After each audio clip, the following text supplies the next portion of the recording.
I guess I do make jokes, but usually mostly, I am the joke. People laugh at me, so I don't really do anything. It's just, who even did this? My mom probably won't see this, so I'll just say it out loud. My friends actually gifted me a GPS blocker. It was actually a very, very sad time. I still remember when I was handing over my captaincy, I was crying at home alone. My ambition is to become a pilot, which is very, which is out of like what the degree I'm doing, but then this is like a backup. Whatever you want to do, you can do. So just go and like keep on doing it until you're good at it, I'd say.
Welcome to the second episode of Meet a Champ, an interview series by the FMF Media that strives to bring out the best and the untold success stories of the outstanding sports personnel of University of Colombo. I'm Gihini Gunawardena, the host of this episode of Meet a Champ. Joining us as the first sportswoman to feature on the Meet a Champ series, we have someone who is known for her cool personality and whose name seamlessly reminds us of swimming every time. She is none other than the women's swimming team captain of University of Colombo for the year 2020, Tishani Ranawana. You are a proud past student of Holy Family Convent and is currently a fourth-year undergraduate of the Faculty of Management and Finance of University of Colombo, who holds an amazing track record in swimming. So, why don't you introduce yourself to our viewers and tell us what brought swimming into your life? That was a basic introduction. And what got swimming into my life was, well, I've been swimming my whole life. I've been swimming since I was 4 years. So I don't really remember a time when I was not swimming. And so I started at 4 and then I've swum like in school meets, in club meets, and then national and a few international meets as well. I still swim. Well, I got into university and I'm still swimming. And I continued to swim my whole life too. So I didn't really have a choice in choosing swimming. I was put into it by my mom, but then I'm so glad that she did. So that's basically it. That's amazing to hear, Aki. So, can you tell us about the first 2 years at the university and how would you like to explain those 2 years? Well, I guess the first university years in my university were like the best ones because from the third year onwards, like we had COVID. So it was a bit hard to, swim specifically because like other land sports and all that we could do somehow, but swimming, all the pools are closed. So anyways, first talking about my first 2 years, I guess my first year was my most memorable one. I came into uni and I somehow missed the date where they actually choose people for swimming. We usually have like a sports induction day where we give the name. So I missed it because I didn't come that day. And then I still remember I went to like the physical education department and I was like, hi, I missed it. I got into like a local government university for swimming mostly because like most universities, like the private ones and all that, they don't have teams. So swimming was my main goal, and I was like, oh my God, I won't be able to swim for my entire uni life if I don't get into that. So I went to the physical department and I'm like, hi, I missed the date. I really need to get into swimming and I have to. And they were like, oh my God, look at this kid. Everyone needs to be like this kid. And there was this whole massive thing. Anyway, so I think I first remember my first day when I joined the team, that they were playing like some basketball for fun and all that.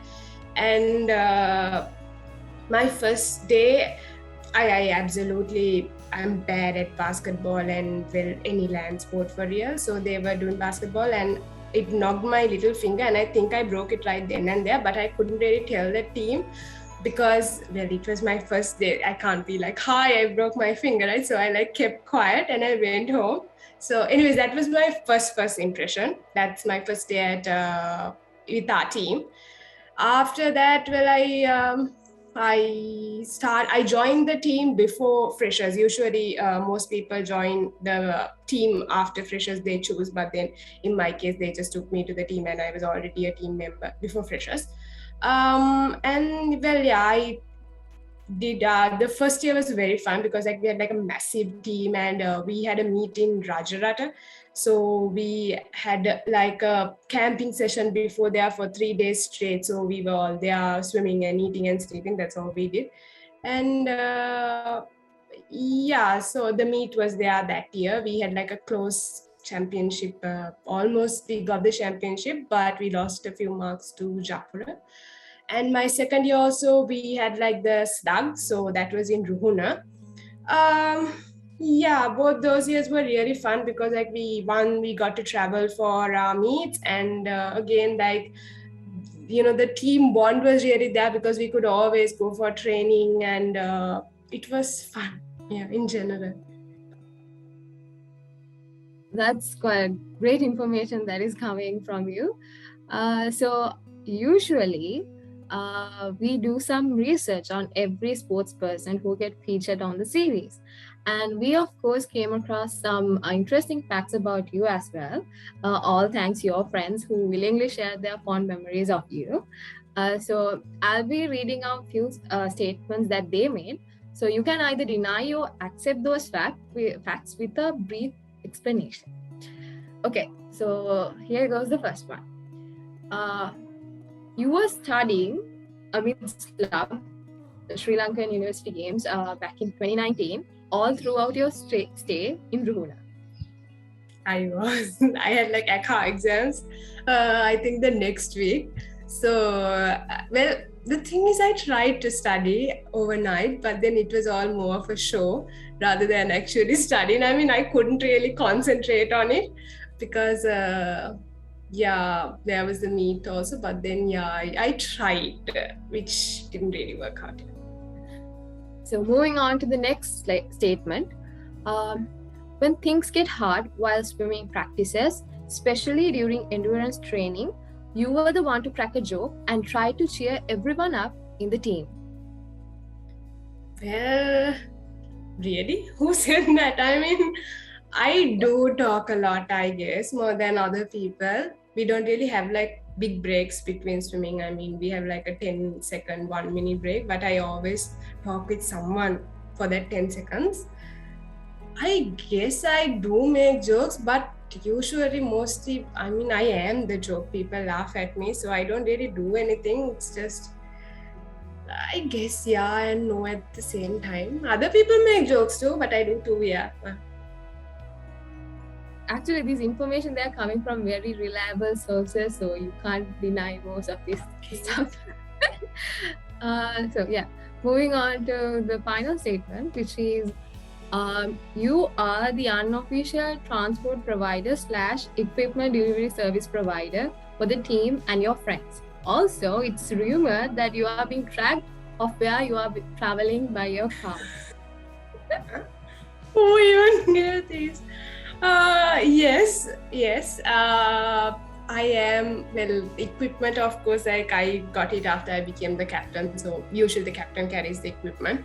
The equipment I provide, and I had to go to training every day because if I don't go, the all the others won't have the equipment. So that is that. And the transport provider, yes, I mean, I still am mostly the transport provider. If probably you all have seen, like I pack like 10 to 11 people in my tiny car and take people around.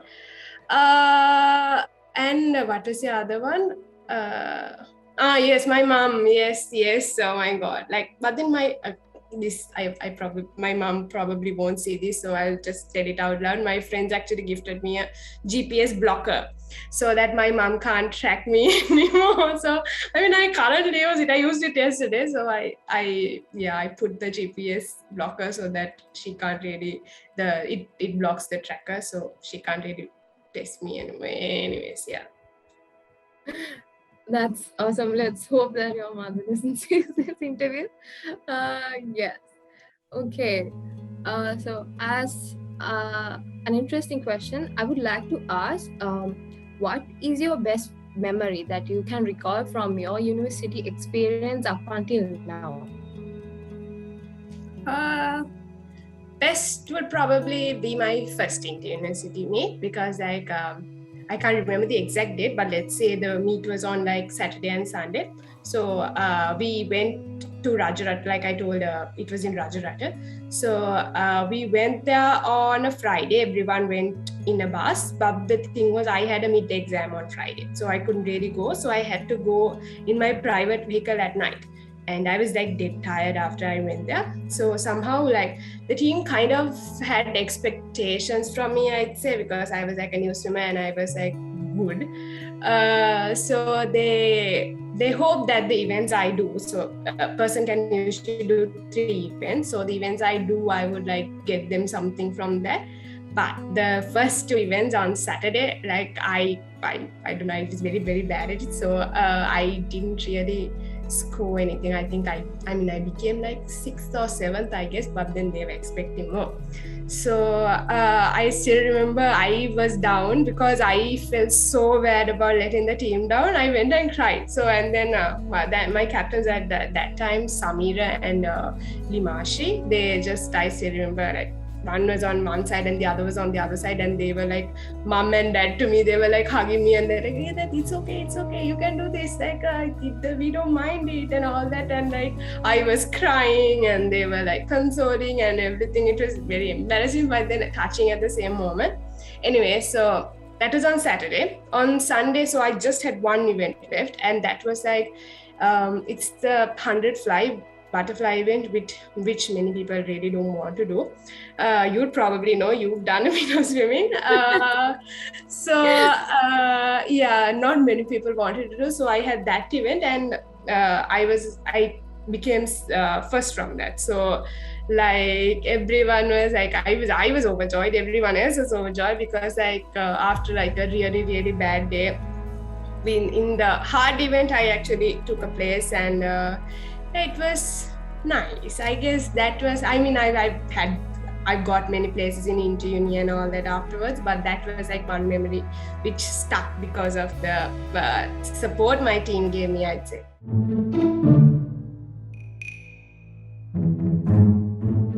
With that, we have come to one of the most exciting segments of the episode.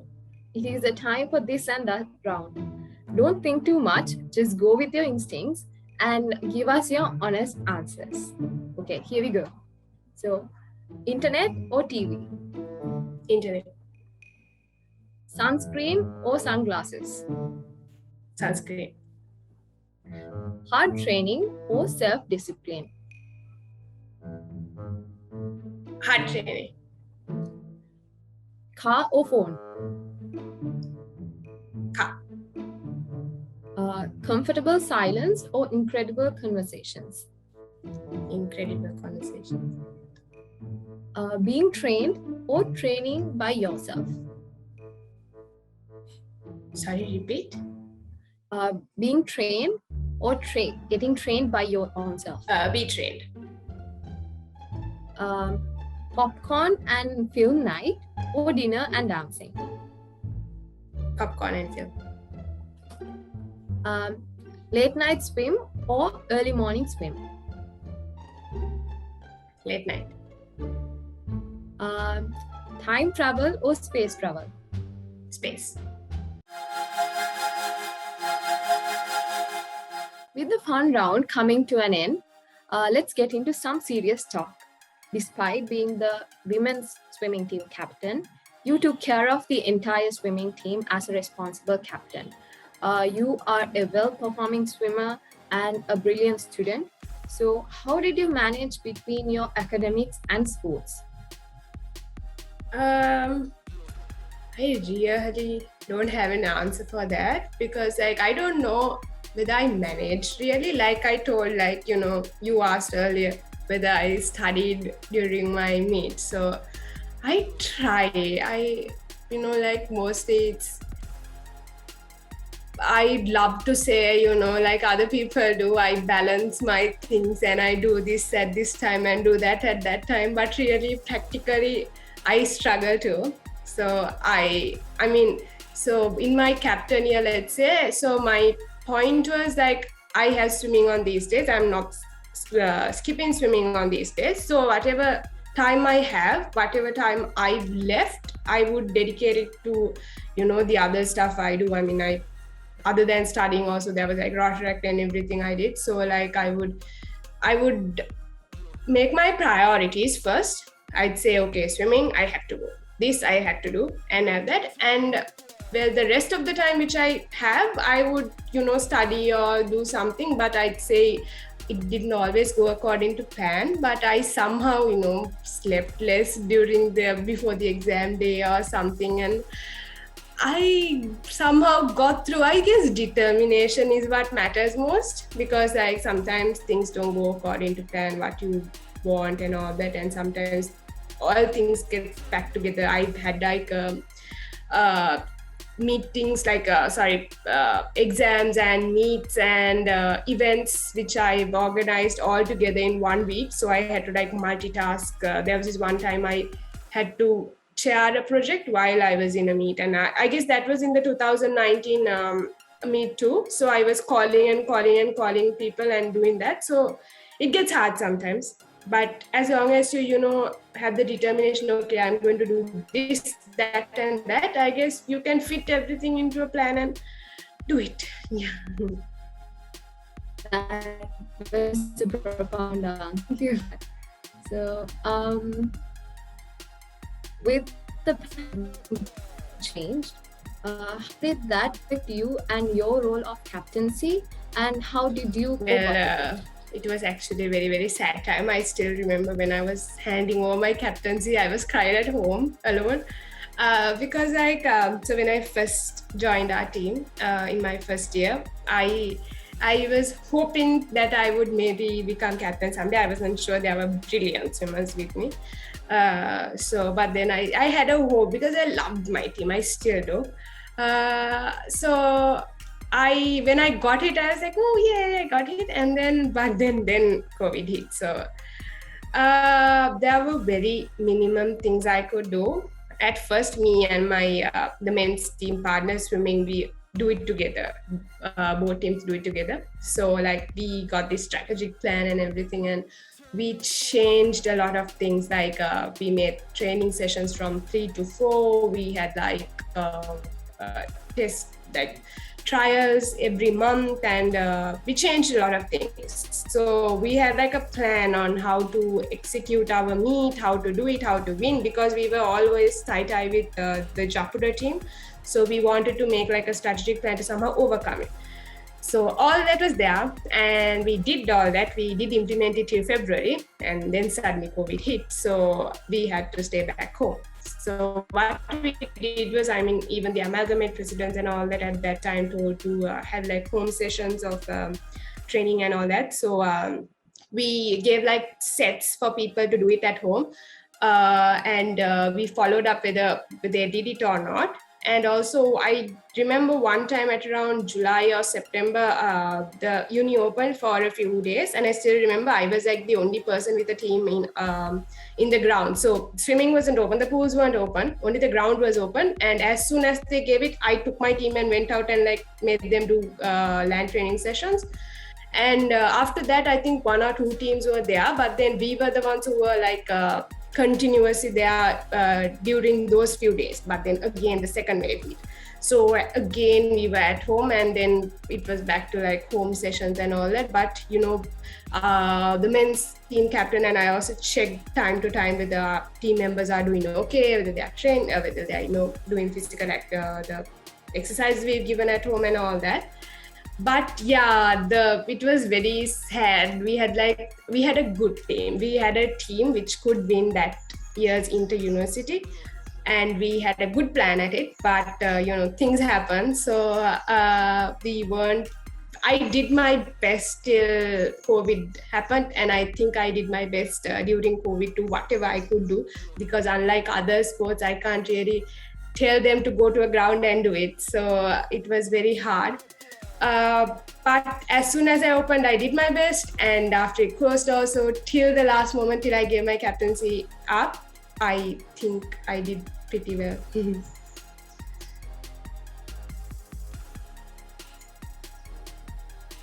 That's absolutely heart-touching. So I